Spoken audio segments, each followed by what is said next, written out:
खुशक सद मिजाज की वजह से आप समझ रहे हैं ना कि आपके पेट में काफ़ी ज़्यादा, हम कह रहे हैं कि बिल्कुल ख़राबी है, मैदा अच्छी तरह काम नहीं कर रहा, गैस साबित मसलसल रह रही है, खाना हजम नहीं हो रहा, जो कुछ खाते पीते हैं वो यहाँ पर आ रहा है। और मैदे के बाद जो अंतों का निज़ाम है वो भी ठीक नहीं चल रहा है, यानी कि खुल के पखाना नहीं आ रहा। ये गल सही है, गल सही है, बिल्कुल ठीक है। तो ये हो जाता है, ठीक हो गया। रौला ये अभी वो दिमाग की जी सोच है ना, हाँ जी, वो नहीं जान छड़ी। वो नहीं चाहते ਉਹਦਾ ਸਪੈਸ਼ਲੀ ਇੱਕ ਤਾਂ ਹੁੰਦਾ ਡਿਪਰੈਸ਼ਨ, ਸੋਚਾਂ ਮੁਖਤਲਿਫ, ਇੱਕ ਇਹ ਹੈ ਕਿ ਪੇਟ ਨਹੀਂ ਸਾਫ਼ ਹੋਇਆ ਇਹਦੇ ਵਾਲੇ ਨਾਲ। आप ही कोई नशे वाली गोली बंदा खा ले तो वो सारा सोच है, जाग आउगी अपनी बंदा सौ जाए था। हाँ जी, ते हो सकता जाग आ गई ना, जाग आवे ही ना, दिमाग इस तरह सोचता रहता है। हाँ जी, ठीक हो गया। नशे वाली गोली जी मैं बर्दाश्त नहीं करता, ਬਰਦਾਸ਼ਤ ਨਹੀਂ ਕਰਦੇ। ਤੇ ਖੁਸ਼ਕ ਸਰਦ ਮਿਜ਼ਾਜ ਦੇ ਵਿੱਚ ਵੈਸੇ ਵੀ ਨੀਂਦ ਅੱਛੀ ਨਹੀਂ ਆਉਂਦੀ, ਉਹ ਤੁਹਾਨੂੰ ਆ ਰਹੀ? नहीं नींद ठीक ही है पर 3-4 घंटे सौ लीदा जी। 3-4 ਘੰਟੇ ਬਹੁਤ ਘੱਟ ਨੀਂਦ ਹੈ, ਫਿਰ ਵੀ ਕੋਈ 6 ਘੰਟੇ ਆਏ, 7 ਘੰਟੇ ਆਏ, ਬਜ਼ੁਰਗ ਬੰਦੇ ਹੋ, ਨੀਂਦ ਤਸੱਲੀ ਨਾਲ ਪੂਰੀ ਹੋਵੇ। ਤੇ ਦਿਲ ਦੀਆਂ ਕਿੰਨੀਆਂ ਗੋਲੀਆਂ ਖਾ ਰਹੇ ਤੁਸੀਂ? ਇਹ 1 2 3 4 5 6 7 ਕੁ ਗੋਲੀਆਂ ਹੈ ਨੇ ਗੱਲ जी। ਤੇ ਇਹ ਸਵੇਰ ਸ਼ਾਮ ਖਾ ਰਹੇ ਹੋ, ਔਰ ਕਿੰਨੇ ਅਰਸੇ ਤੋਂ ਖਾ ਰਹੇ ਹੋ? ये जी कोई 10-11 साल हो गए। 10-11 ਸਾਲ ਤੋਂ ਖਾ ਰਹੇ ਹੋ। ਦਿਲ ਦਾ ਮਸਲਾ ਬਣਿਆ ਕੀ ਸੀ, ਹੋਇਆ ਕਿਸੇ ਦਿਲ ਨੂੰ? स्टंट पवाया, अटैक होया है। ਸਟੰਟ ਇੱਕ ਪਿਆ ਜ਼ਿਆਦਾ ਪੇ ਨੇ? हाँ ਇੱਕ ਪਿਆ ਸਟੰਟ ਜਾਂ ਜ਼ਿਆਦਾ ਨੇ? एक जी एक दिल में स्टंट पड़ा है। अच्छा, और ये गोलियां कदी वध घट नहीं हुई मसलसल, जिन्नियां खा रहे इन्नियां ही खानियां पै रही?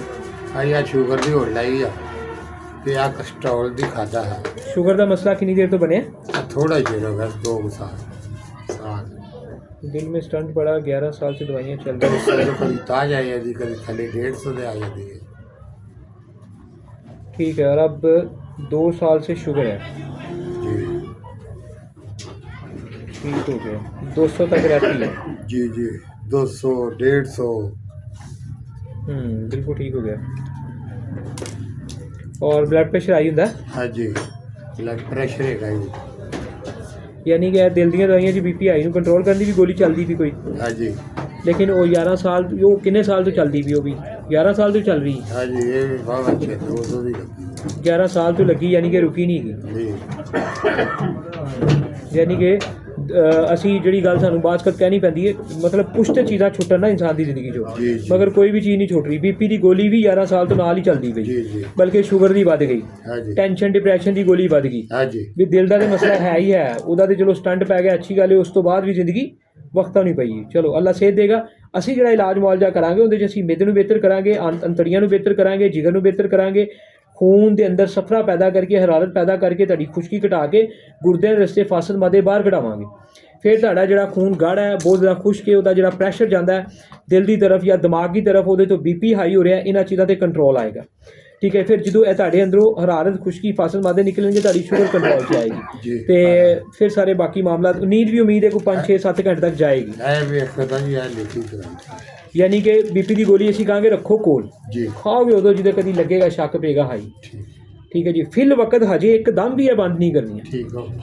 आहिस्ता आहिस्ता जिमें जिमें साड़ियाँ चीज़ां साढ़े निज़ाम को बहाल करनगियां, साड़ी तबीयत सुकून आएगा, फिर आहिस्ता आहिस्ता उन्होंने घटाना है।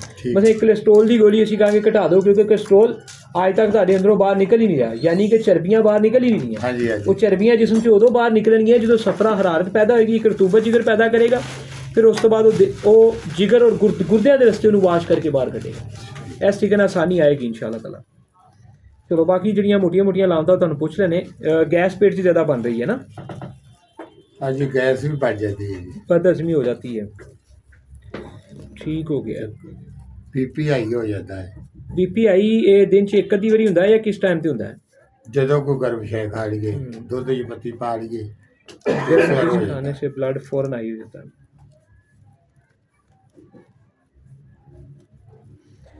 दुध मैं पी लीदा जी। पखाना आंदा जरूर है, लेकिन असी कहने कि कभी भी खुल के पेट वाश नहीं होता, साफ नहीं होता, तो इस तरह ही कि बहना पैंदा है, थोड़ा थोड़ा टुट टुट के आंदा है, एकदम खुल के नहीं आता।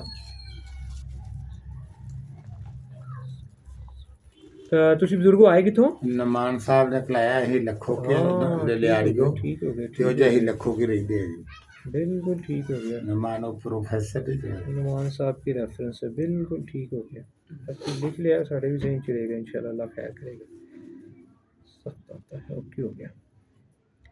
नींद 3-4 घंटे ਜੀ ਜਿਹੜੀ 3-4 ਘੰਟੇ ਨੀਂਦ ਆਉਂਦੀ ਹੈ ਉਹ ਤੇ ਗਹਿਰੀ ਹੁੰਦੀ ਹੈ ਨਾ, ਜੀ, ਉਹਦੇ 'ਚ ਜੀ। ਤਾਂ ਨਹੀਂ ਕੋਈ ਦਿਮਾਗ ਨੂੰ ਜਾਗ ਰਿਹਾ ਹੁੰਦਾ ਬਸ ਨਹੀਂ। ਠੀਕ। ਵੈਸੇ ਨੀਂਦ ਦੀ ਗੋਲੀ ਤਾਂ ਨਹੀਂ ਕੋਈ ਖਾ ਰਹੇ ਨਾ? ਨਹੀਂ ਜੀ ਕੋਈ ਨਹੀਂ ਖਾ ਰਹੇ ਤੇ ਆ ਜਿਹੜਾ ਨਾ ਜੇੜ ਜਿਹੜਾ ਪੱਥਰ ਦੱਸਿਆ ਇਹ ਥੋੜੇ ਚਿਰ ਤੋਂ ਹੀ ਨਾ ਹਫ਼ਤਾ ਕੁ ਹੋ ਗਿਆ ਹੈ। ਪਰੇਸ਼ਾਨੀ ਜੀ ਦਿਲ ਉੱਡਦਾ ਹੈ। पेशेंस ज़्यादा हो रहा है दिमागी तौर पर। ਦਿਲ ਉੱਡਦਾ ਜੀ ਜਿਵੇਂ ਕਿ सो जाऊं तो फिर शायद मैं उठूं। ਅਜੇ 2 ਘੰਟੇ ਤੁਹਾਡੇ ਕੋਲ ਬੈਠੇ ਬੜੇ ਮਜਬੂਰ ਹੋ ਕੇ ਬੈਠੇ अल्लाह खैर करेगा, ਉਹਦਾ ਫਾਇਦਾ ਹੋ ਜਾਏਗਾ इंशाल्लाह।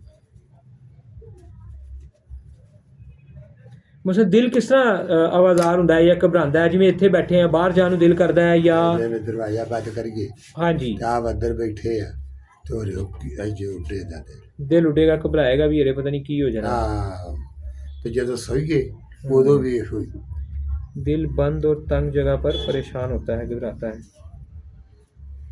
नहीं तो कभी परेशानी जरा ढोले ही नहीं है कभी कोई नहीं, इंशाल्लाह चीज़ें जितने बेहतर मर्जी होंगी। बैठ जाए बिल्कुल बिल्कुल, दोबारा भी इंशाल्लाह हो जाएगा, अल्लाह खैर करेगा।